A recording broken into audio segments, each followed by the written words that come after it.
আমার একবার অনুমতি দিবেননি? আমারে যদি অনুমতি দেন আমি একটাবার চেষ্টা করতাম। ইমাম হোসেন ডাক দিয়ে কয়, আব্বাস কলমদার সবাই গেল, আপনি যাবেন না? এটা তো হয় না। যদি অনুমতি না দেয় আপনার মনে কষ্ট থাকবে। আব্বাস কলমদার যান, আপনার অনুমতি দিলাম। হযরত আব্বাস কলমদার একটা ঘোড়া নিলেন, ঘোড়ার উপরে চললেন, একটা মশক নিলেন। মশক তো বোঝেন, আগের দিনে ফানি রাখতো, চামড়া সেলাই করে মশক লয়ে আসছে। মশকটা কাঁধের মধ্যে ঝুলাইয়া হযরত আব্বাস কলমদার আশিক রাসূল আহলে বায়াতের পাগল, উনি কাঁধের মধ্যে মশকটা নিয়ে ঘোড়ার পিঠে করে সামনে গেছে। সামনে যায়া ইয়াজিদের দলের সামনে ফুরাত নদীর সামনে যায়া সামনে একবারে ফুরাত নদীতে নামছেন। কুশ কইরা আব্বাস কলমদার মুখের মধ্যে একটু পানি দিবি। আব্বাস কলমদার কয়, পানিটা মুখের কাছে নেওয়ার সময় আমার মনে পড়ে গেছে নবীর নাতি ইমাম হোসাইন এখনো পানি পান করে নাই। ইমাম হোসাইনের স্ত্রী হযরত সাহারা বানু পানি পান করে নাই। হযরত জয়নব পানি পান করে নাই। ইমাম কাসেমের স্ত্রী হযরত ইমাম হুসাইনের কন্যা হযরত সকিনা পানি পান করে নাই। হযরত উম্মে সালমা পানি পান করে নাই। নবীর বংশধররে পানি না খাওয়াইয়া আমি আব্বাস কলমদার এই পানি আমার মুখে লাগাইতাম না। এটা নবী পরিবারের উপর প্রেম, নবী পরিবারের উপর একটা ভালোবাসা। আপনারা কি বুঝতেছেন? মুহররমের মাহফিল, মুহররমের মাহফিলটার ধারাবাহিকতা হইল মুহররমের পুরা ঘটনাটা আপনাদেরকে একটু জানায় দেয়। জানানোর মাধ্যমে অন্তরে নবীর পরিবারের উপর ভালোবাসার বহিঃপ্রকাশ, ঠিক না? এটা যদি ভুইলা যান তাহলে আহলে বায়াত কি এটাও ভুইলা দেবে। আর আমার নবী তো আহলে বায়াত হলো নাজাতের তরি। এই জেলাটার নাম হলো ব্রাহ্মণবাড়িয়া জেলা। ব্রাহ্মণবাড়িয়ার জেলার একটা পরিচিত নদীর নাম হলো তিতাস নদী। তিতাস নদী ফাঁড়ি দিতে নৌকা লাগেনি। আল্লাহ নবী কয়ে আহলে বায়াত নদী ফাঁড়ি দিতে যেমন নৌকা লাগে, আহলে বায়াত ফুলসেরাত ফাঁড়ি দেওয়ার তরি। আহলে বায়াতরে ভালোবাসবা তো ফুলসেরাত পাড়ি দিতে পারবা। আহলে বায়াতরে ভালোবাসবা না, তুমি নাজাত পাইবা। হযরত আব্বাস কলমদার বলেন, আমি মুখের সামনে নিলাম, আমার মনে হয়ে গেল নবীর পরিবার পানি পান করে নাই। নবীর পরিবারে পানি না পান করে আমি আব্বাস কলমদার পানি পান করতে পারি না, নাইলে নবীর কাছে জবাব দিতে পারবো না।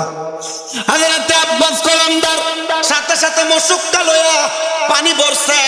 মশকে পানি যখন ঢুকাইতেছে এদিকের গলারা ডাক দিয়া আব্বাস কলমদার, আব্বাস কলমদার ও আপনারে আমরা বড় সম্মান করি, বড় ইজ্জত করি, তবে আপনি এখান থেকে যা ইচ্ছা তা পানি পান করে, তবে আপনি কারোর জন্য পানি নিতে আপনারা আমরা দিব না। আব্বাস কলমদার কয়, আমারে তোমরা পানি পান করতে দিবা, নবীর নাতিরে তো পানি পান করতে দেও নাই, ইমাম হাসান হুসাইনরে তো পানি পান করতে দেও নাই, আলী আকবর আর আলী আকবররে তো পানি পান করতে দেও নাই, তো তাইলে তুমি আমারে কেন দিবা? বলে আপনারে আমরা ভালোবাসি। কয় না না না, আমি আলী হযরতে আব্বাস কলমদার ততক্ষণ পানি পান করব না যতক্ষণ নবীর পরিবাররে পানি না দিব। এই কথা বলে মশকটা কাঁধে নিয়া আব্বাস কলমদার সামনের দিকে যাইতেছে। আর দুষ্ট পাপাচার ইয়াদি দাইসা আব্বাস কলমদারের ডান হাতের যেই কাঁধের মধ্যে মশকটা ঝুলানো ছিল হাতটা একটা কোপ দিয়া আলাদা করে ফেলছে। হযরত আব্বাস কলমদার ওই সাথে সাথে ওনার ওই হাতের মধ্য থেকে সুন্দর করে মশকটা উনি ওনার বাম হাতে নিয়ে নিছে। বাম হাতের মধ্যে যখন কোপ দিতেছে আব্বাস কলমদার মুখের মধ্যে কামড় দিয়া মশকটা ধরছে। ওনার ডান হাত আর বাম হাত কোনোটাই দুনিয়াতে নাই, কোনোটাই আলাদা করে ফেলছে। আব্বাস কলমদার এইভাবে কারবালার ফুরাত নদীর পার থেকে হযরত ইমাম হুসাইনের তাবুতে পালাইয়া দিছে, ফাটাইয়া দিছে। আব্বাস কলমদার ডাক দিয়া কয়, ইমাম হুসাইন গো, পানি নিয়ে আসতে পারি নাই, আমার দুইটা হাত আমি আপনার জন্য কোরবান করে দিছি। ইমাম হুসাইন বর্ণনা করে রক্ত যাইতে যাইতে চেহারাটা নীল হইয়া আব্বাস কলমদার দুনিয়া থেকে জান্নাতের যাত্রী হইয়া গেছি। বাজানো আমার পর্দার অন্তরালের মা বোনেরা, এই কালগড়া পূর্বপাড়া জামে মসজিদ প্রাঙ্গণে জান্নাতের বাগান মাহফিল মাহফিল যারা সাজাইছেন, আপনারা মনে রাখবেন ইমাম হুসাইন শুধু কারবালায় শহীদ হয় নাই, কারবালায় ইমাম হুসাইনের আগে আরো 71 জন সদস্য শহীদ হয়েছে। আমি ধারাবাহিকভাবে কয়েকজনের কথা বলে আমার ওয়াজের ইতি টানবো, কষ্ট হবে আপনাদের। একটু মুহাব্বতে আমার সাথে দুরূদ শরীফ পড়েন, আল্লাহুম্মা সাল্লি আলা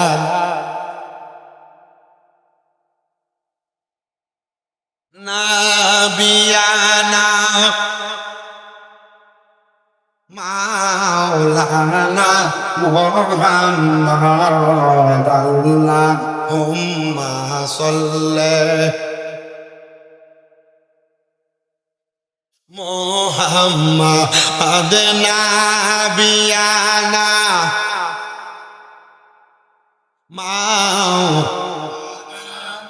দয়াল নবীর রাগুন লাইগাছে যার কলি যায়, হায়রে প্রাণ বরিয়া জানাই সালাম ওই নবীজির পাকের রওজায়, আল্লাহুম্মা সাল্লি সাইয়্যিদ মুহাম্মাদ নাবি নামাও। ভাই আমার গভীর মনোযোগ দেন, কারবালার মাহফিলে তো লাখ টাকা হাজার টাকা খরচ করে করেন, কিন্তু লাভটা কি হবে? কারবালার ময়দানে একটা বিবাহ হয়েছিল, কি হয়েছে? যে বিবাহের কোনো ওয়ালিমা হয় নাই, কোনো খাওয়া দাওয়া হয় নাই। নবীর পরিবার, নবীর আহলে বায়াতরা যারা ভালোবাসবো, সোহাদে কারবালার মোহাব্বত করব, আমার একটা বিশ্বাস এই বিয়ার খানার দাওয়াতরা জান্নাতের মধ্যে আমার আল্লাহ তারারে খাওয়াইব। ওই বিয়াটা কার বিয়া শুনেন? হযরত ইমাম আলী আকবর শেষ, আলী আকবর শেষ, আব্বাস কলমদার শেষ। এমন টাইম ইমাম হুসাইন ডাক দিয়ে কয়, এই আমার সদস্যরা, আমি ইমাম হুসাইন কারবালায় যাবো যুদ্ধ করার জন্য। এমন টাইম ইমাম হুসাইনের পেছন থেকে ইমাম হুসাইনের ভাতিজা, উনার বড় ভাই ইমাম হাসানের বড় ছেলে হযরত ইমাম কাসেম ডাক দিয়ে কয়, চাচা যান, কারবালার ময়দানে যাইয়েন না। বলে কেন?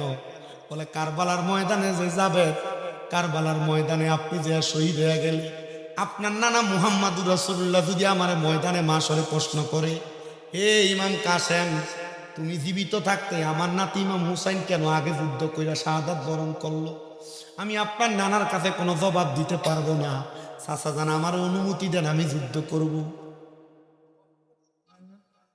এটা নবী পরিবারের প্রতি প্রেম, নবী পরিবারের প্রতি ভালোবাসা, চাচার প্রতি ভাতিজার মহব্বত। হযরত ইমাম কাসেমের কথা বলতে দেরি ইমাম হুসাইন ডাক দিয়ে কয়, হে ভাতিজা ইমাম কাসেম, যাও যাও যাও, অনুমতি প্রদান করলাম, অনুমতি প্রদান করলাম। তুমি কারবালায় যে যুদ্ধ করবা, তবে জানো তোমার আব্বা ইমাম হাসান আমার ইন্তেকাল করার আগে, শাহাদাত বরণ করার আগে আমি ইমাম হুসাইনের কাছে একটা ওসিয়ত করে গেছি। ও আমার পানের চাচা গো, কি ওসিয়ত করছে আপনার কাছে? বলে ওসিয়ত করছে কি জানো? ওসিয়ত করছে আমার ভাই হযরত ইমাম হাসান বলছে, আমার ইমাম কাসেম যখন কারবালায় যুদ্ধ করতে যাবে, যুদ্ধের আগে একটা ওসিয়তনামা লিখে দিয়ে গেলাম, এই ওসিয়তনামাটা খুইলা আমার ওসিয়তটা পূরণ করবেন। ওসিয়তনামাটা খুইলা দেখে ইমাম হাসান লেখে, আসসালামু আলাইকুম ওয়া রাহমাতুল্লাহ, আমার বড় ভাই ইমাম হুসাইন, আমার ওসিয়ত হলো আমার ছেলে ইমাম কাসেমের সাথে আপনার মেয়ে হযরত সকিনার বিবাহ বন্ধনটা শেষ করে তারপর যুদ্ধে পাঠাইয়েন। কারবালাতে শুধু রুনাদারি আর কান্না, কিন্তু কারবালার ময়দানে বিবাহ হওয়াই লাগবে, ওসিয়ত পূরণ করবে। ওসিয়ত পূরণ করা সন্তানের মা বাবার পক্ষ থেকে, বাপ মা কোনো ওসিয়ত করে গেছে, এটা পালন করা সন্তানের জন্য ওয়াজিব। সন্তান ওসিয়ত করে গেছে, তার সম্পদ থেকে পালন করা ওয়াজিব। কিন্তু বর্তমানে ওসিয়ত পূরণ করবে দূরের কথা, করে না। আমি আজকেও দেখলাম বাংলাদেশের কোন জায়গার ভিতরে জানি, বাবা ইন্তেকাল করার সময় ছোট মেয়ের নামে সব সম্পদ লিখে দিয়ে গেছে, কারণ ছোট মেয়েটা তারা দেখাশোনা করছে। বড় মেয়ে এবং বড় ছেলে সম্পদ লেখা না দেওয়া যাওয়ার কারণে একজন আইসা বাড়ি ভাঙচুর করছে, আরেকজন কয় লাশ মাঠে দিতে দিতাম না। ওরে সন্তানের দলেরা, বাপ মা জীবিত থাকা অবস্থায় বাপ মারে বাদ দিতা না, বাপ মারে খাওয়াইতা না, বাপ মারে ফদাফদি করবা, বাপ মার লগে বাজে আচরণ করবা। আবার বাপ মা জায়গা সম্পত্তি যে দেখাশোনা করবো তারে লিখে দিলে তুমি ঝগড়া করবা।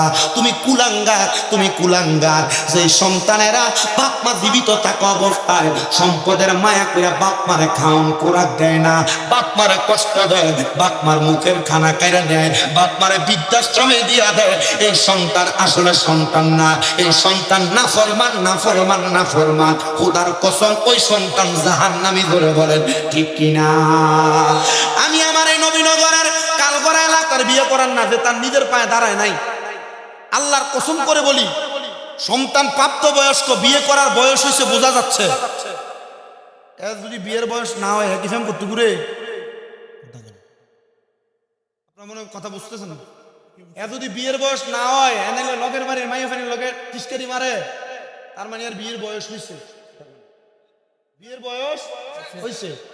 যদি কোনো মা বাবার সন্তান বিবাহের বয়স হয়েছে বোঝা যায়, কিন্তু ওই সন্তানকে মা বাবা বিয়ে করায় নাই, বউ খাওয়াইতে পারবে না এই চিন্তা কইরা, আর ওই সন্তান যদি কোনো মহিলার সাথে, কোনো মেয়ের সাথে জেনা বেবিচার প্রেমের সম্পর্কে লিপ্ত হয়, প্রেমের সম্পর্কে লিপ্ত হইয়া যা গুনাহ করব, মা বাপ বিয়ে না করানোর কারণে সব গুনার ভাগীদার হবে।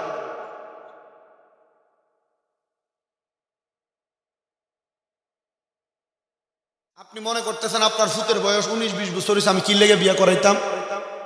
তাহলে কি আসলে কি বিয়ে করাই দেওয়া জরুরি না বেজরুরি? চিন্তা করে, হুজুর এক কামাই করে না, এরা তো গরিবের মেয়ে বিয়ে করান লাগবো।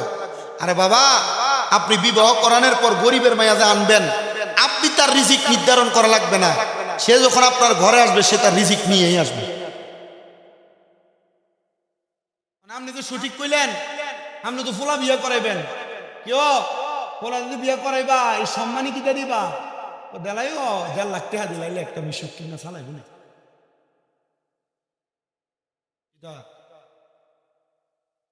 একটা অটো কিনা চালাইবো, একটা অটো কিনা দিলাইও। আমরা কোনো চাহিদা নাই, তবে আমরা এই নতুন ঘর করছি, অন্য মাল সামান কিনছি না, মানে ঘরটা সাজাই দিও। আমরা কোনো চাহিদা নাই, তোমরা জামাইরে খুশি করে দিলাইও। কথা কন না কে রে? আমি আমার বয়স যখন 18, কত 18, আমি এমন বিয়া শাদীর বেজাল ভাঙি। আমার জেঠারা সর্দার, আমার এই গত 4 দিনে একটা বিয়ার বেজাল ভাঙিস। আমার কথা হচ্ছে, এমন প্যাসের মধ্যে যদি আপনি বিবাহরে আটকে রাখেন, আপনার সন্তানের বয়স 15-16 থেকে সন্তান উমরা কাটা শুরু করে, বিবাহের জন্য তার ভিতরে লালসা তৈরি হয়। 20-22 বছর বয়স হলে আপনি তার বিয়ে না করাইলে সে জেনা ব্যভিচার করে। আল্লাহর কসম, সে জেনা করে যে গুনার ভাগীদার, আপনি তার প্রাপ্ত বয়সকে বিয়ে না করানোর কারণে আপনি সেই গুনার ভাগীদার। আপনার সাবধান, আটকে না রেখে বিয়ে করে। কষ্ট হইতেছে আপনারা, অসুবিধা হইতেছে আপনারা, এলাকার পোলাপান খুশি হয়ে যাবে। মায়াফেন জেনির বয়স 16-17 হয়েছে, এরা খুশি হয়ে যাবে, যা খুজুর আমরা বিয়ার একটা লাইন করে দিয়ে গেছে, ঠিক না? তোমরা বিয়ার লাইন করে দিয়ে গীতা করতাম, তোমরা নামাজ নাই, রোজা নাই, মা বাবার প্রতি কোনো নজর নাই। এই যে মহরম মাস চলছে, যে আর্জেন্টিনার ব্রাজিল দূরে দূরে কথা কয় না, 40,000 টাকা লোন লইয়া হের মোটরসাইকেলের আর্জেন্টিনার কালার বানাইছে। 500 হাতের আর্জেন্টিনার ব্রাজিলের পতাকা বানাইছে। খবর লইয়া দেখা গেলে আগের ঈদে হের মারে কাপড় কিনে দিচ্ছে। কথা কন না, 120 হাতের ব্রাজিলের পতাকা বানায়, আর্জেন্টিনার পতাকা বানায়, 12 হাতের কাপড় মারে কিনে দেয়। মুসলমানের সন্তানের বিবেকের ভিতরে কুকুরে প্রস্রাব করছে। ফজরের নামাজের ওয়াক্ত হয়ে যায়, ফজরের নামাজের কোনো খবরই থাকে না, আর সকাল 7টার দিকে খেলা, ফজরের সময় ঘুমোইও না। কথা কন না? খেলা নিয়ে আমার ভিতরে কোনো কিউরিওসিটি কাজ করে না, তবে আমার কথা হচ্ছে এটা, খেলা দেখবা, পতাকা টাঙ্গাইবা, তা না। তুমি মুসলমানের ফুত হইয়া কোনোদিন তোমার যে কালেমার একটা পতাকা তোমার বাড়ির সাথে লাগাইলা না, আর যখন তোমার কাছে ফিফা বিশ্বকাপ ওয়ার্ল্ডের খেলা আয়া পড়ছে, তুমি আর্জেন্টিনা, ব্রাজিল, ফ্রান্স, জার্মানি সব পতাকা লাগাইলা, তুমি মুসলমান না, মুসলমান নামের দুশ্মন। তার হাত তুলে বলেন ঠিক না বেঠে?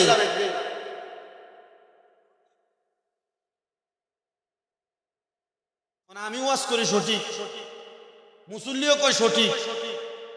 রাতের 12টার দিকে মসজিদের এলাকার সামনে দিয়ে যায়, কেউ কই গেছেন খেলা আসতে দেখছি।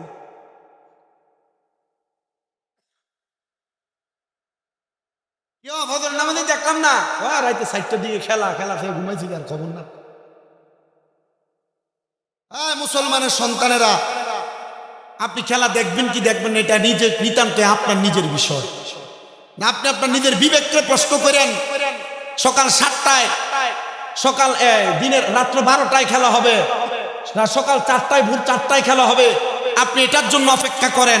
আপনি কোনোদিন রাত্রবেলা এশারের নামাজ পড়া ফজরের নামাজ পর্যন্ত অপেক্ষা করছে কিনা এই পোলাপান গুলা, এই মানুষগুলা?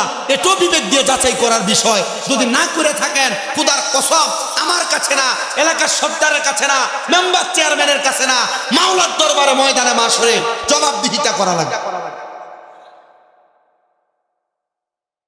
আর্জেন্টিনা ব্রাজিল লইয়া, ব্রাজিলের 7 গোল খাইছে, এটা লইয়া 7 আপ ডাইকা কাজে লেগেছে।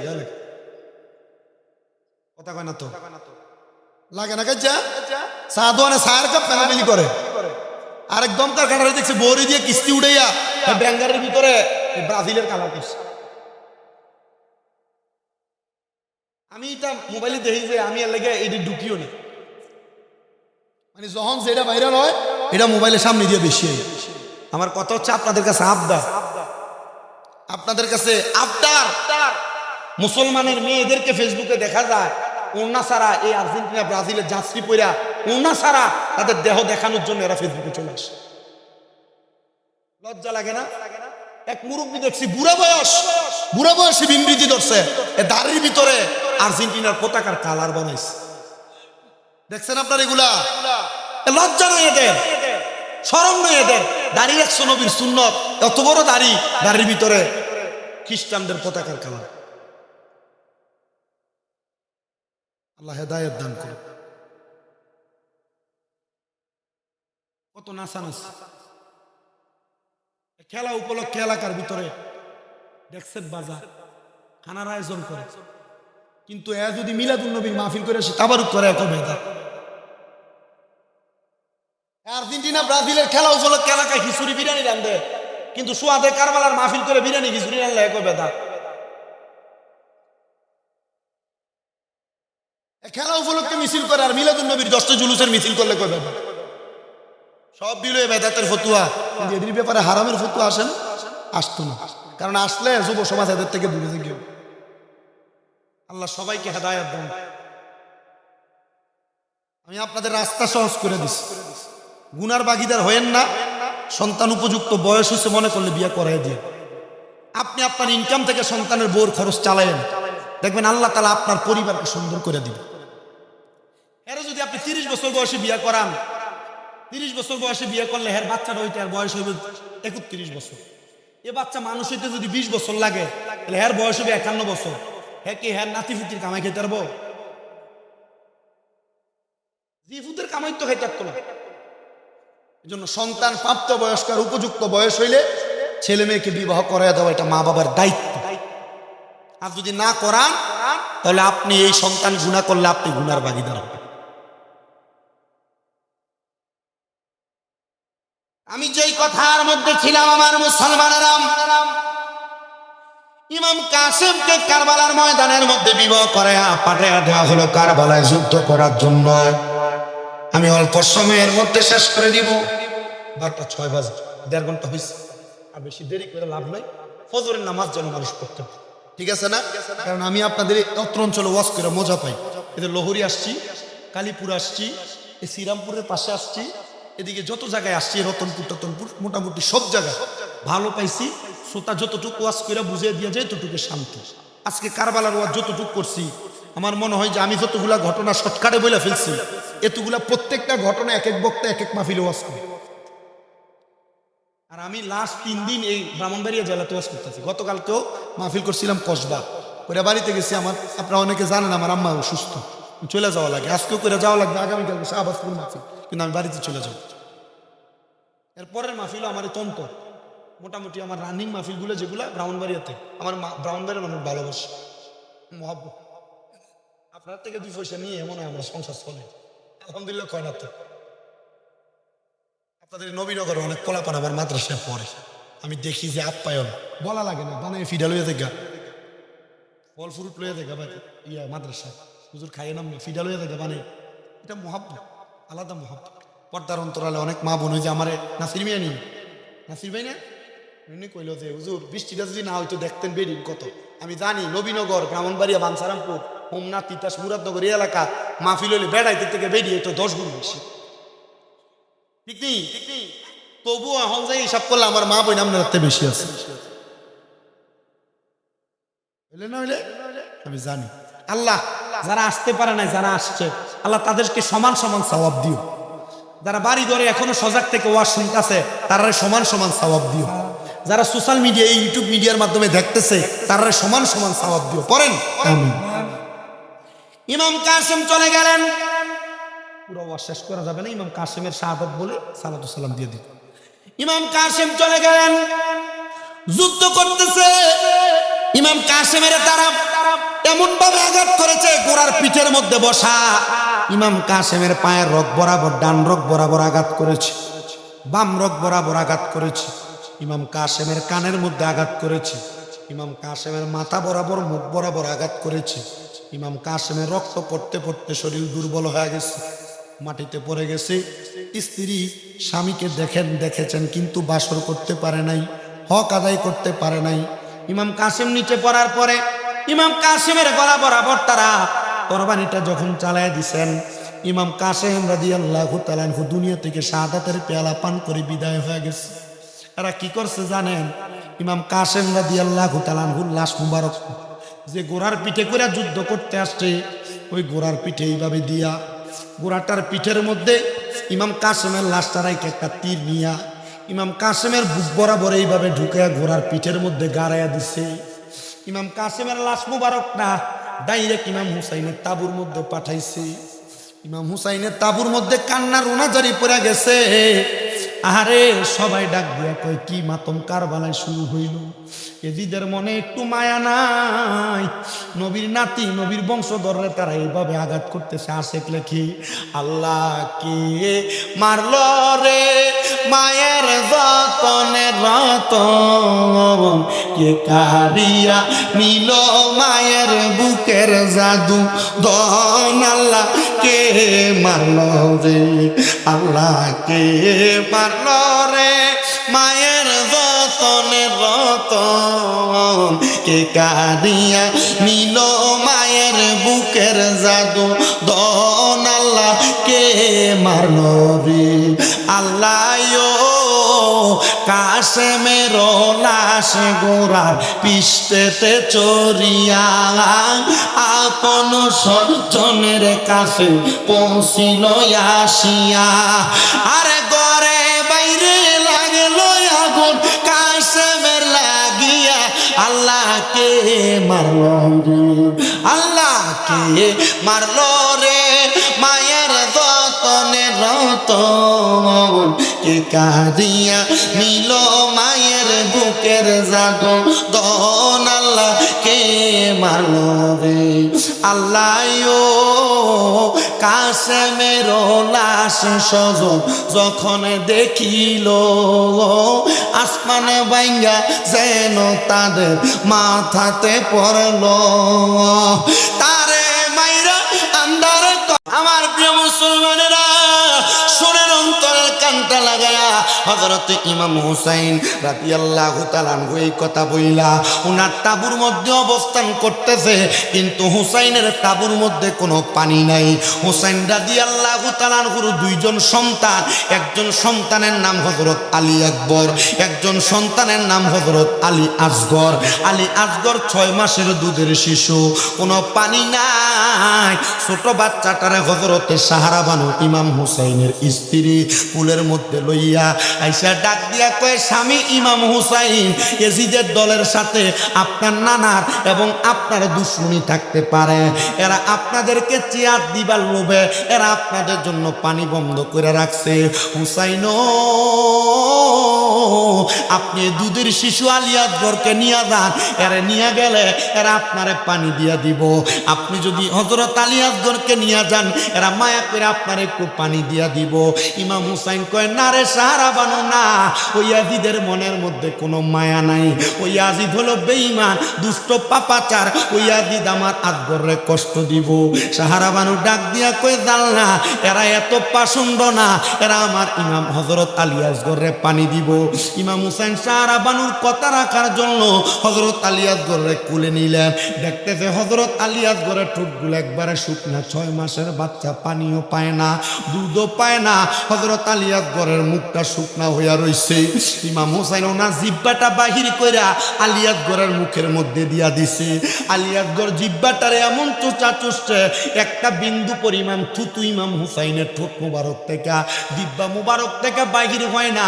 হবে কেমনে? কারবালার ময়দানে তো কোনো পানি নাই। কারবালার ময়দানের পানি ওই দুষ্ট ইবনে জিয়াদের লোকেরা বন্ধ করে দিয়া রাখছে।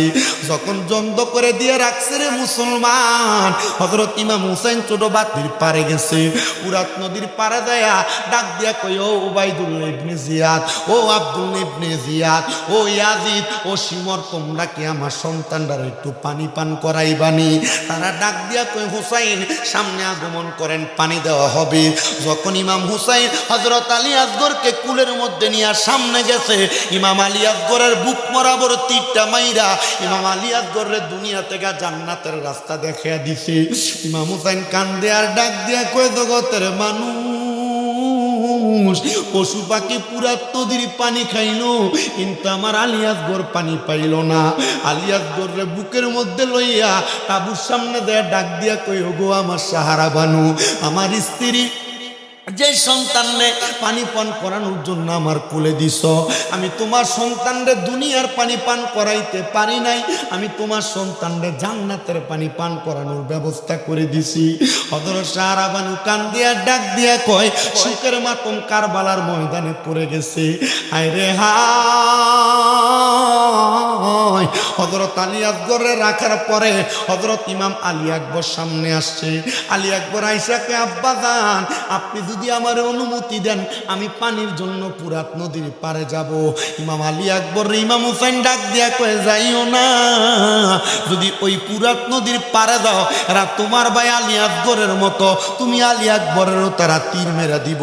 ইমাম আলী আকবর ডাক দিয়া কয়, হুসাইনে পাকের রক্ত মুবারক আমার শরীরে, আমার দয়াল নবী রক্ত মুবারক আমার শরীরে, খাতুনে জান্নাতের রক্ত মুবারক আমার শরীরে, হযরত আমির হামদার রক্ত মুবারক আমার শরীরে, হযরতে খাতুনে জান মাওলা আলীর রক্ত আমার শরীরের মধ্যে, ইমাম হাসানের রক্ত আমার শরীরের মধ্যে, মক্কা এবং মদিনার বড় বড় যারা আহলে বায়াতের সদস্য প্রত্যেকের রক্ত আমি আলী আকবরের শরীরের মধ্যে বয়। আমি আলী আকবর যদি ইয়াজিদদেরকে ভয় পায়া পানির জন্য না যাই, আমি আলী আকবর ইমাম আলী মাকামের সম্মান বজায় রাখতে পারবো না।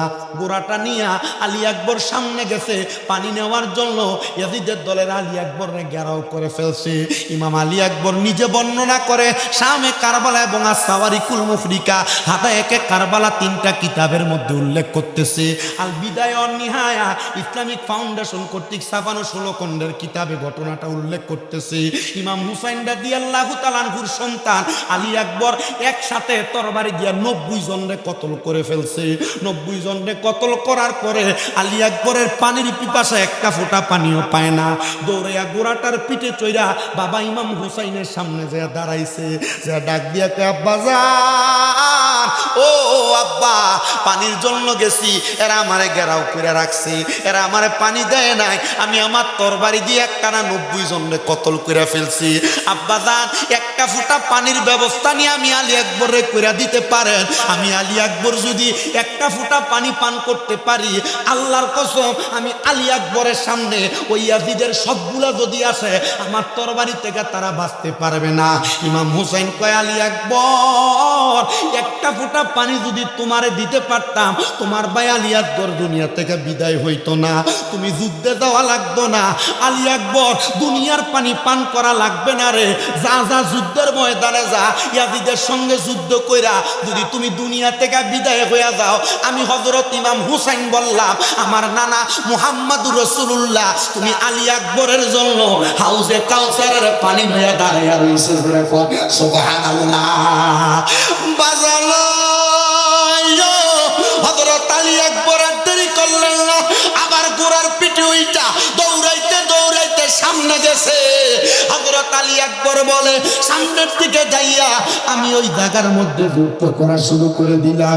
যুদ্ধ করতে করতে করতে করতে রে, আমি আলী আকবরের তরবারি থেকে কেউ বাঁচতে পারলো না, কিন্তু সিমন নামক একটা লোক পিছন থেকে আলী আকবরের পিঠের মধ্যে একটা তীর মেরা দিছে।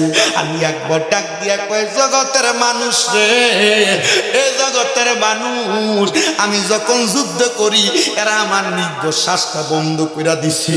হযরত আলী আকবরের কতল কইরা আলী আকবরের লাশ মুবারকটারে, আলী আকবরের দেহ মুবারকটারে গোড়ার পিঠে উঠাইয়া তরবারি দিয়া বাইন্দা, ওই তরবারি দিয়া আটকায়া আলী আকবরের দেহটারে পাঠাইয়া দিছে হুসাইনে পাকের তাবুতে।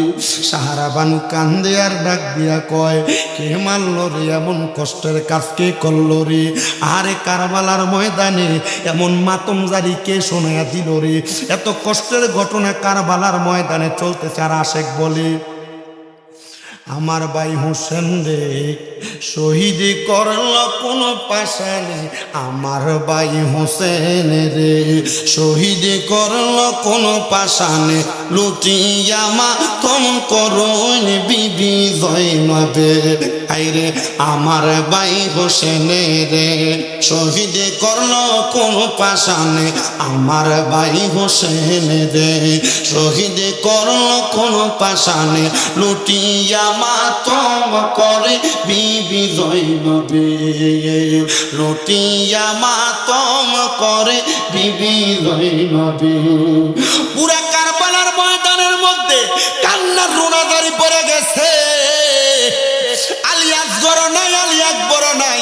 পশু পাখি পানি পান করে, কিন্তু নবীর পরিবারে পানি দেয় না। হায় রে হায়, ওই ইয়াজিদেরা কার জন্য পানি রাখছি? নবীর পরিবার যদি পানি না পায়, কারে পানি পান করাইবো? ওই আহলে বায়াতের সদস্যের মধ্যে একজন বুজুর্গ মানুষ ছিলেন, যার নাম ছিল হযরতে আব্বাস কলমদার রাদিয়াল্লাহু আনহু। মারহাবা কোন। বংশের ভিতরে সব যদি বাদ হয়, একটা মানুষ হইলো ভালো থাকে, থাকে না? এই ভালো মানুষটার এলাকা সবাই সম্মান করে, করে না? হযরতে আব্বাস কলমদার রাদিয়াল্লাহু তাআলা আনহু সবাই মহব্বত করে। আব্বাস কলমদার ডাক দিয়ে কয়, ইমাম হুসাইন সবাই তো গেল পানির জন্য, কাউরে পানি দেয় নাই। এটা তো খুঁজে পাওয়া যাচ্ছে না। খুঁজতে খুঁজতে যায়, দেখে মরুভূমিতে ইয়াজিদের কাটা কল্লা সহ দেহ পুড়ে রয়েছে। মহিলা কয়, আমার মনে শান্তি হয়েছে, ইয়াজিদ ইমাম হুসাইন এমনি শহীদ করছে। কল্লা মুবারক একদিকে আর দেহ মুবারক একদিকে ফালায় রাখছে, আর আমি এই ইয়াজিদের জাহান্নামী দেহটার একদিকে, কল্লাটার একদিকে ফালাই দিয়ে চলে আসছি। পুরা ইয়াজিদের সৈন্যরা ইয়াজিদের পর্দানটা লই আসছে, আর দেখতেছে শিয়ালে ইয়াজিদের পুরাটা দেহ কামড়ায় খাইতেছে। কল্লাটার আইনা কুফানগরীর রাজপ্রাসাদের উপরে রাখছে, সবাই এসে ইয়াজিদের কল্লা দেখতেছে। সবাই কয়, আমরা তাকায় দেখলাম ইয়াজিদের নাক বরাবর চিকন চিকন দুইটা সাপ আইসে ইয়াজিদের নাক বরাবর ঢুকে, আর এক দিক দিয়ে ঢুকে আর আরেক দিক দিয়ে বের হয়। আচ্ছা, নবীর নাতিরে শাহাদাত কইরা শহীদ কইরা দিয়া জবে কইরা দিয়া এর মরণটা কি এর থেকে ভালো মরণ আশা করা যায়? এর হুকুমে আদি শিমরে ছুরি চালাইছিল। মানে শিমর কেমনে মরলো? শিমর ছিল একজন নেশাখোর মানুষ, মদখোর। হ্যাঁ, নেশা করে ঘরে ঘুমাইছে। বাথরুমে চাপ দেওয়ার কারণে শিমর বাথরুমে যখন প্রবেশ করছে, ওইখানে মাথা ঘুরে পড়ে মাথা ফাইটা মারা গেছে। নবীর নাতিরে কষ্ট দিবা আর তোমরা ইয়াজিদরা ভালোভাবে মরবা। বাংলাদেশের যারা এখনো পর্যন্ত ইয়াজিদের নামের শেষে রহমতুল্লাহ আলাই কয়, দেখবেন সাদা পাঞ্জাবি সাদা টুপি লাগাইয়া কত সুন্দর কয়। ইয়াজিদের তো কোনো দোষ ছিল না, রাজনৈতিক দ্বন্দ্বের কারণে নবীর নাতিদের সাথে লিপ্ত হয়েছিল। আবার কইব ইয়াজিদ হাফেজে কোরআন ছিল, ইয়াজিদ ভালো আলেম ছিল। ইয়াজিদকে সরাসরি দোষারোপ করা যায় না। আল্লাহর কসম এডি হইল এজিদের সামুন্দার সন্তান। কথা কোন ঠিক কিনা? আমরা কারবালার মাহফিল করলে, মুহররমের মাহফিল করলে, সোহাদায়ে কারবালার ওয়াজ মাহফিল, মিলাদ মাহফিল করলে, মানুষকে খিচুড়ি তাবারুক খাওয়াইলে আমরা কবি এটা বেদাত, বুঝবেন যে এটা এজিদের প্রোডাক্ট। ঠিক কিনা? ঠিক কিনা? আল্লাহ আমাদেরকে মুহররমের মাহফিল করলে যারা ভণ্ড বেদাতি কয়, আল্লাহ এদের থেকে আমাদেরকে হেফাজত করে। আশেক কয়, ওরে নবীর তাজিমে একটু দাঁড়ালে কতজনে কত কথা কয়। মিলাদ ক্যাম্প করলে ভণ্ড কয় না, বেদাতি কয় না, সিন্নিখোর কয় না, বিরানিখোর কয় না, জিলাফিখোর কয় না। মুহররম মাসে আপনারা কেন সুহাদায়ে কারবালার আলোচনা করে আপনারা এত লক্ষ টাকা খরচ করে প্যান্ডেল করেন, লাইটিং করেন, স্টেজ করেন, 2, 3, 5, 50, 10 লাখ খিচুড়ি বিরিয়ানি পাকায়া আপনারা কেন জান্নাতের বাগান মাহফিল করেন? এটার তো একটা কারণ আছে, আছে না নাই? বাবাজি যারা মদিনা শরীফ গিয়েছেন, মদিনা শরীফের বর্তমান 310 নাম্বার গেট বরাবর হাতের ডান দিকে একটা রাস্তা গেছে, 15 মিনিট হাঁটা লাগে, 10-15 মিনিট। যে রাস্তাটা সোজা যায়া মসজিদে জুমা থেকে মসজিদে কুবা মসজিদ পর্যন্ত যায় পৌঁছাইছে। ওই কুবা মসজিদ, যে কুবা মসজিদের ভিতরে 2 রাকাত নামাজ আদায় করলে একটা উমরা হজের সওয়াব পাওয়া যায়। ওই কুবা মসজিদে আমার নবীজি প্রত্যেক সোমবারে যাইতেন। কি বার? নামাজ কয় রাকাত পড়লে কয় উমরার সওয়াব? মারহাবা কোন।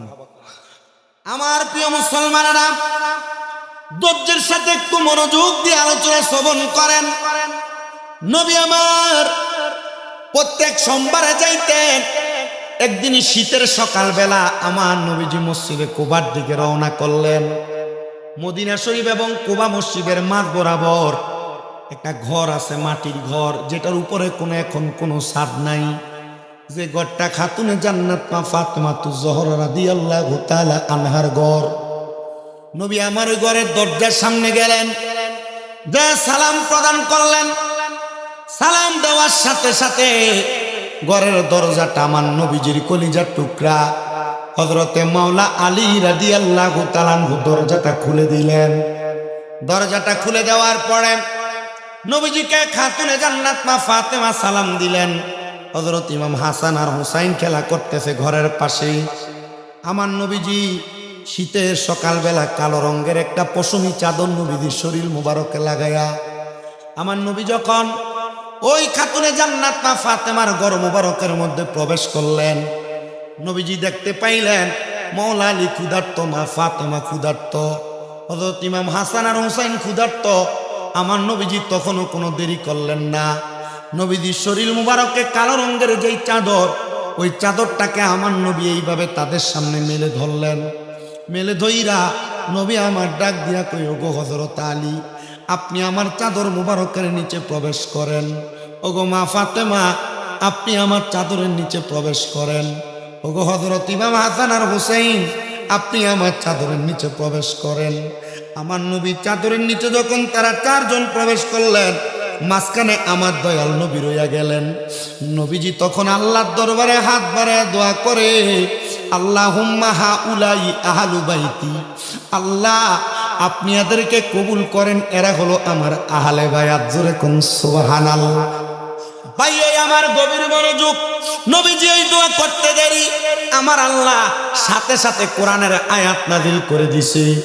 সুবহানাল্লাহ কইতেন না? আল্লাহ কোরআনের আয়াত নাযিল করে, ইন্নামা ইউরিদুল্লাহু লিইউযহিবা আনকুমুর রিজসা আহলাল বাইতি ওয়া ইউতাহিরাকুম তাতহীরা। জবান খুলে জোরে জোরে কন্যা সুবহানাল্লাহ। আল্লাহ কয়, হাবিব নিশ্চয় যারা আপনার বংশধর, নিশ্চয় যারা আপনার আহলে বায়াত, আমি আল্লাহ তাআলা তাদের থেকে সকল প্রকার অপবিত্রতা দূর কইরা আমি আল্লাহ তাদেরকে পবিত্র বানিয়ে দিছি। জোরে কোন সুবহানাল্লাহ। ও মন বাই ফাঁকেতে পাঞ্জাতন, নিরাকারে নিরঞ্জন, এক বস্তুতে 2 রকম শতেক নাম, তরিকতের নাই মুকাম, হাকিকত বুঝিলে মারফত পাই রে মন পাগলা মনুরাই। ও তুই ডুব দিলি না পাক দরিয়ায়। ও মনরে আমার নবীজি সিন্ধু কইয়া মারেফতের তালা দিয়া হাসান হুসেন রাখছে ডাইনে বাই। মা ফাতেমা শিকলে হইয়া তালাটা রাখছে আটকায়া, সাবি নিছে আলী মুর্তুজাই রে মন পাগলা মনুরাই। ও তুই ডুব দিলি না পাকে দরিয়ায়। জবান খুলে জোরে জোরে কোন আল্লাহু আকবার। আল্লাহ কয় বন্ধু এই চাদরের নিচে আপনারা যারা আছেন, আপনি দয়াল নবী মাঝখানে, মা ফাতেমা, মাওলা আলী, হযরত ইমাম হাসান আর ইমাম হুসাইন, এই পাঁচজনকে ফার্সি ভাষায় বলা হয় ফাক ফানজাতন, মানে পবিত্র পাঁচটা দেহ। নবী গো আমি আল্লাহ তাআলা এদেরকে পবিত্র বানাইয়া দিছি। আমার নবী কয় আল্লাহ আপনি এদেরকে কবুল করেন, আমি নবী এদেরকে ভালোবাসি। এমন টাইমে আমার নবীদের স্ত্রী হযরত সালমা ঈশা নবীদের এই চাদরের নিচে প্রবেশ করতে চাইলেন। নবী আমার ডাক দিয়া কই স্ত্রী গো এই চাদরের নিচে তুমি প্রবেশ করো না, তুমি তোমার জায়গায় সম্মানিত আর এরা এদের জায়গায় সম্মানিত। ইয়া রাসূলুল্লাহ কেন গো আপনি এদেরকে বড় ভালোবাসেন, মুহাব্বত করেন? আমার নবী কয় উম্মে সালমা আমি নবী কেন আহলে বায়াত পাক পাঞ্জাতন রে ভালোবাসি জাননি? নবী গো কেন?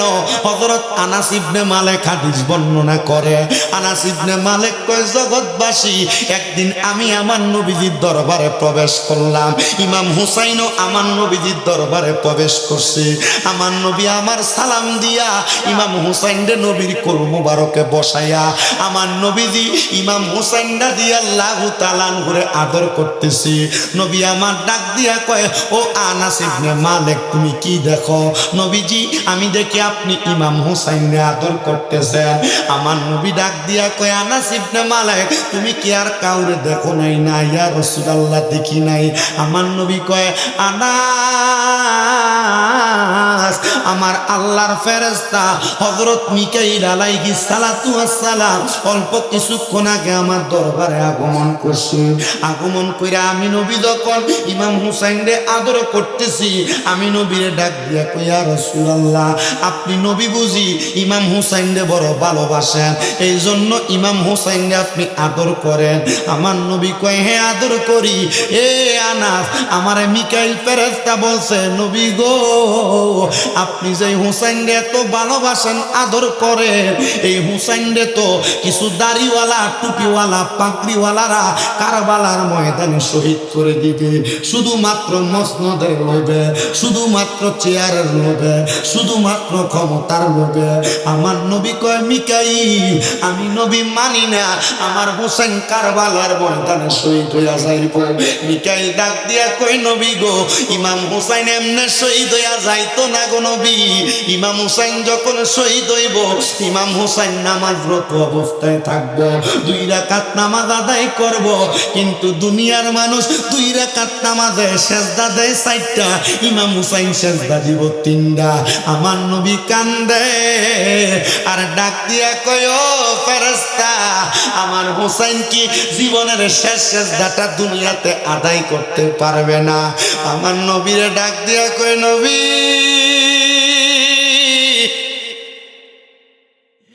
ইমাম হুসাইনের আরেকটা সেজদা বাকি থাকবে, ওই সেজদাটা ইমাম হুসাইন দুনিয়াতে দিবে না।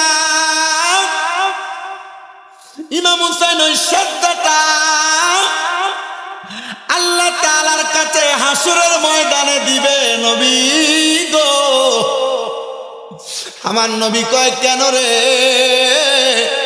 ইয়া রাসূলুল্লাহ হাসরের ময়দানে ইমাম হুসাইন যখন একটা সেজদা দিবে, ইমাম হুসাইনের একটা সেজদা মুবারকের বিনিময়ে আপনি নবীর লক্ষ লক্ষ কোটি কোটি গুনাহগার উম্মতরে আমার আল্লাহ মাফ করে দিব।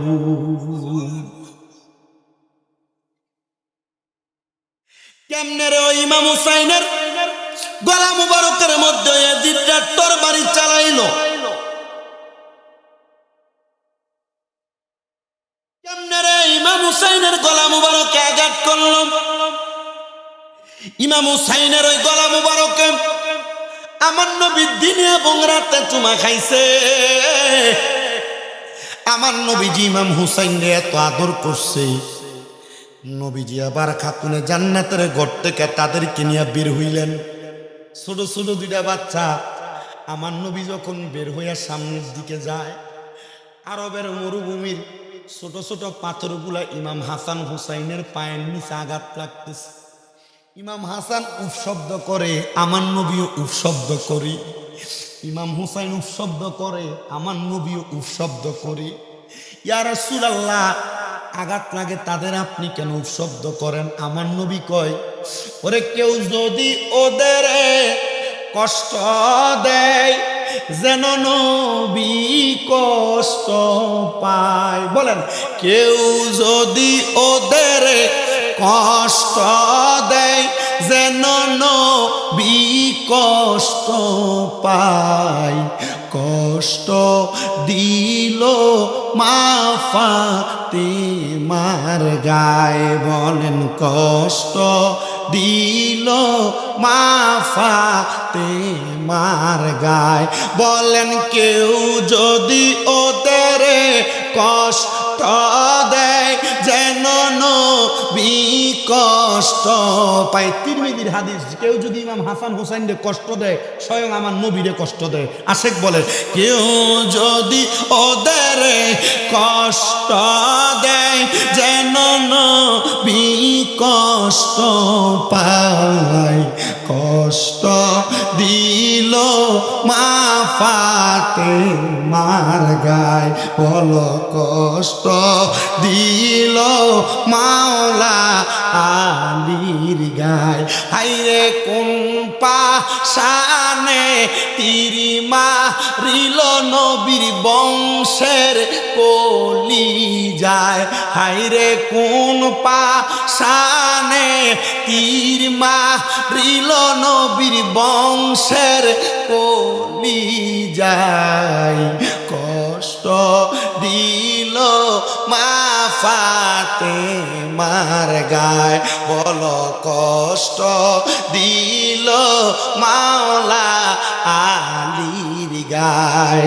জান্নাতের যুবকদের সরদার ইমাম হাসান হুসাইন নবী বলছেন হাদিসে। জান্নাতের যুবকের সরদার ইমাম হাসান হুসাইন নবী বলছেন হাদিসে। হায়রে সেই হুসাইনকে শহীদ করল দুষ্ট এজিদে। কষ্ট দিল দয়াল নবীর গায়ে। বলো, কষ্ট দিল দয়াল। আমার দয়াল নবীজি যখন এদেরকে নিয়ে সামনে যায়, এরা উৎশব্দ করে, আমার নবী উৎশব্দ করে। হাসান হুসাইনকে আমার নবীজি নবীর কাঁধ মুবারক উঠাইয়া নবী আমার সামনের দিকে যায়। বনু কুরায়জা গোত্রের হেজাজ অঞ্চলের এক লোক ডাক দিয়া কয়, দেখছনি হাসান হুসাইনের কপাল কত ভালো, এরা যেই দামি সাওয়ারের উপরে উঠছে, সাওয়ারটা বড় দামি। আমার নবী ডাক দিয়া কয়, ও বনু কুরায়জার হেজাজের মানুষ, শুধু সাওয়ার দামি না, সাওয়ারের উপর যেই দুইজন সাওয়ারি আছে, এই দুইজন সাওয়ারি পর্যন্ত দামি। জোরে কোন সুবহানাল্লাহ। ভাই আমার গভীর মনোযোগ দিবেন আলোচনা। আমার ভাই মাওলানা আলিশান নাজির অনেক দূর পর্যন্ত আগায় নিয়ে গেছে, কিন্তু তার মাঝে কারবালার ময়দানে যে নবীর নাতিদেরকে কষ্ট দেওয়া হইল, ওই কষ্টগুলার আলোচনাটা কিন্তু আমি আপনাদেরকে করব। কবে মনে রাখতে হবে, যারা কষ্ট দিছিল তারাও কিন্তু মুসলমান দাবিদার, যারা কষ্ট দিছিল তারাও কিন্তু টুফিওয়ালা, যারা কষ্ট দিছিল তারাও কিন্তু কোরআনে হাফেজ, যারা কষ্ট দিছিল তারাও কিন্তু মুসলমান দাবি করছে।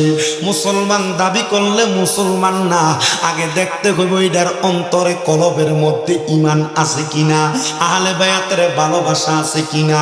যখন ইমাম হুসাইনের গলা মুবারকের মধ্যে দুষ্ট ইয়াজিদ ছুরি চালাইব, তখন আসরের নামাজের ওয়াক্ত হয়ে গেছে। ওই ইয়াজিদ ডাক দিয়া বলছে, তাড়াতাড়ি ইমাম হুসাইনের গলা মুবারকে ছুরি চালাও, আসরের নামাজ কাদা হয়ে যাবে। আমি জানতে চাই যে হুসাইনের নানার কারণে আসরের নামাজ পাইছে, ওই হুসাইনের গলা মুবারকে ছুরি চালাইয়া যদি আসরের নামাজ পড়ে, নামাজ হইবনি।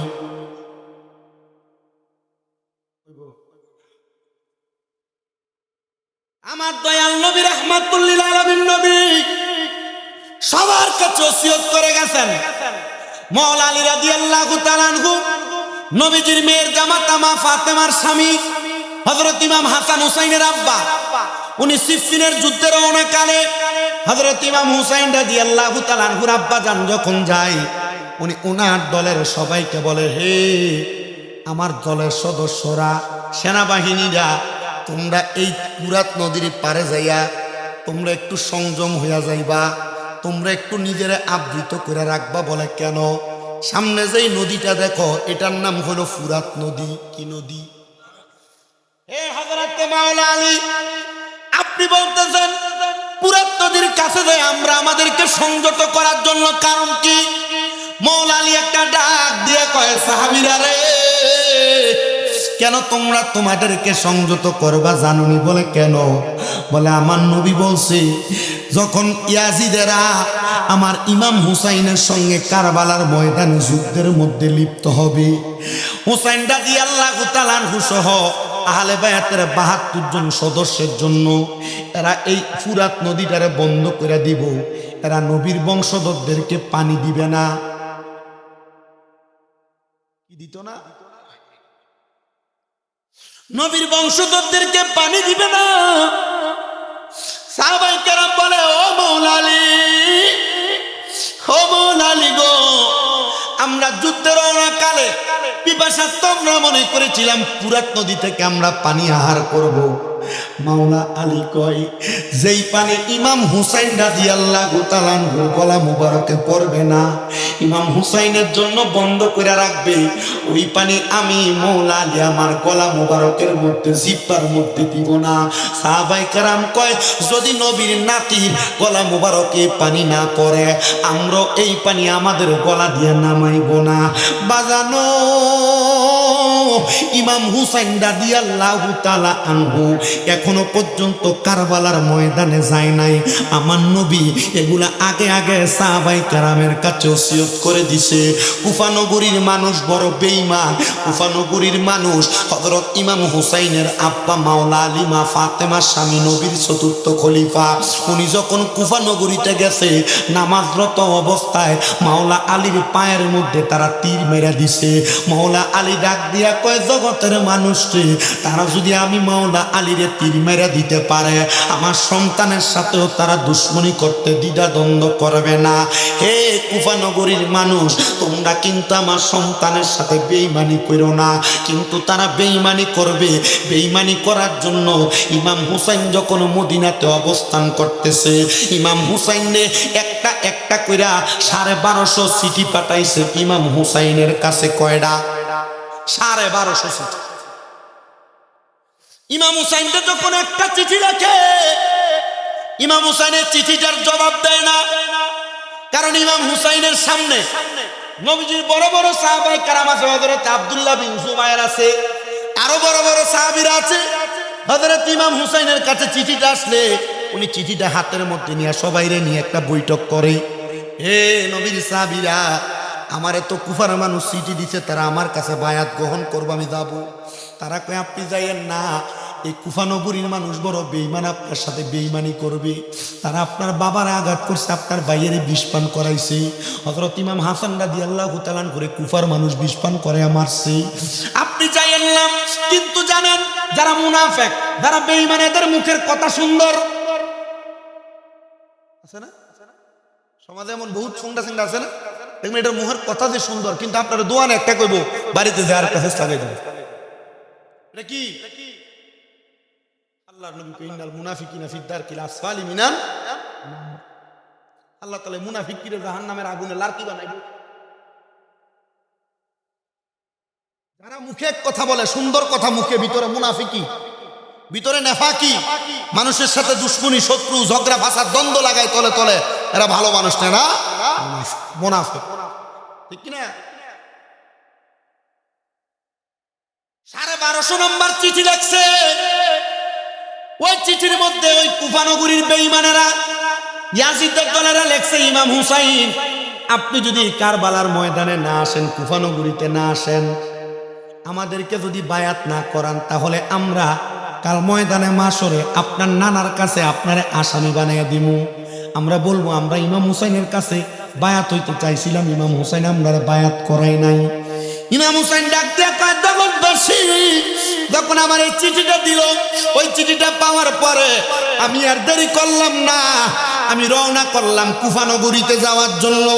আমার সঙ্গে এক এক করে 72 জন সদস্য লইয়া আমি কারবালার ময়দানের দিকে কুফা নগরীতে রওনা করতে লাগলাম। এরা আমাদের কুফা নগরীর রাস্তা বন্ধ কইরা, এরা আমার পথটা বুলাইয়া আমাদেরকে তারা কারবালার ময়দানে প্রবেশ করাইছে। কারবালার ময়দানে নিয়ে কালগড়া গ্রাম থেকে বাইর হওয়ার যতগুলা রাস্তা আছে সবগুলা রাস্তা বন্ধ করে দিছে। ইমাম হুসাইন ডাইনেও যাইতে পারে না, বামেও যাইতে পারে না, সামনেও যাইতে পারে না, পেছনেও যাইতে পারে না। ইমাম হুসাইন রাদিয়াল্লাহু তাআলা আনহু কারবালার ময়দানের মধ্যে অবস্থান করতেছে। তো এমনি তো থাকা যাবে না, আহলে বায়াতের জন্য তাবু টানানো লাগবে। ইমাম হুসাইনের বড় ছেলের নাম হলো হযরত ইমাম জয়নুল আবেদিন, আহলে বায়াতের সদস্য। হযরত জয়নুল আবেদিন লইয়া ইমাম হুসাইন রাদিয়াল্লাহু তাআলা আনহু উনি সুন্দর কইরা তরবারিটা হাতে নিয়া উনি গেলেন খেজুর গাছ কাটার জন্য। খেজুর গাছের বাইলের মধ্যে যখন কুব লাগাইছে, দেখতেছে খেজুর গাছের বাইল থেকে রক্ত বাহির হইতেছে। জয়নুল আবেদিন একটা ডাক দিয়া কয়, এই আমার আব্বা গান, এই গাছের মধ্য থেকে কেন রক্ত বাহির হয়? কোনদিন তো খেজুর গাছের মধ্য থেকে বাই কাটলে একটু কষ বাহির হইতে আমি দেখি নাই, আজকে কেন রক্ত বাহির হয়? আমার দয়াল নবীর নাতি ইমাম হোসেন চুপ কইরা রইলেন আর ডাক দিয়া কই, আব্বা জয়নুল আবেদিন ধৈর্য ধারণ করেন। তখন ইমাম জয়নুল আবেদিনের একটু জ্বর জ্বর ভাব ছিল, বিছানা থেকে উঠতেও পারতেছিলেন না, অসুস্থ অবস্থায় ছিলেন। জয়নুল আবেদিন বলে, খেজুর গাছের ডালাগুলা নিয়ে যখন সামনে গেলাম, মাটি কুইরা খেজুর গাছের ডালাগুলা লাগায়া তাবু গাড়াইব, দেখতেছি মাটির মধ্যে আঘাত করার সাথে সাথে মাটি থেকে রক্ত বাইর হয়। হায়রে হায়, আমি জিজ্ঞাসা করলাম, আব্বা ইমাম হুসাইন এই রক্ত কেন মাটি থেকে বাইর হয়? আমার আব্বা ডাক দিয়া কই, এ জয়নুল আবেদিন, এই জায়গার অন্য কোনো জায়গা না, এই জায়গার নাম হলো তফা, এই জায়গার নাম হলো কারবালা, যেই জায়গার কথা আমার নানা মুহাম্মদুর রাসূলুল্লাহর আগে বইলা দিয়া গেছে। জয়নুল আবেদিনও এই জায়গায় অবস্থান করবা, আমার সঙ্গে ইয়াজিদেরা যুদ্ধ করবে, আমি ইমাম হুসাইন রে এরা কারবালার ময়দানে শহীদ করে দিবে। ইসলাম জিন্দা হতা হে আর কারবালা কি বাত। হুসাইন, এ জয়নুল আবেদিন শোনো, আমি ইমাম হুসাইন যদি শাহাদাত বরণ করি, তুমি জয়নুল আবেদিন যদি দুনিয়াতে থাকো, আমি তোমার কাছে একটা সালাম প্রদান করলাম, আমার শাহাদাত বরণের পরে আমি ইমাম হুসাইনের একটা সালাম আমার নানার রওজা মদিনায় পৌঁছায়া দিও। আখিরি সালাম লন, আখিরি সালাম লন, ওহে না না যায় আপনারই হোসেন যাইব কারবালার ময়দান, বলেন আপনারই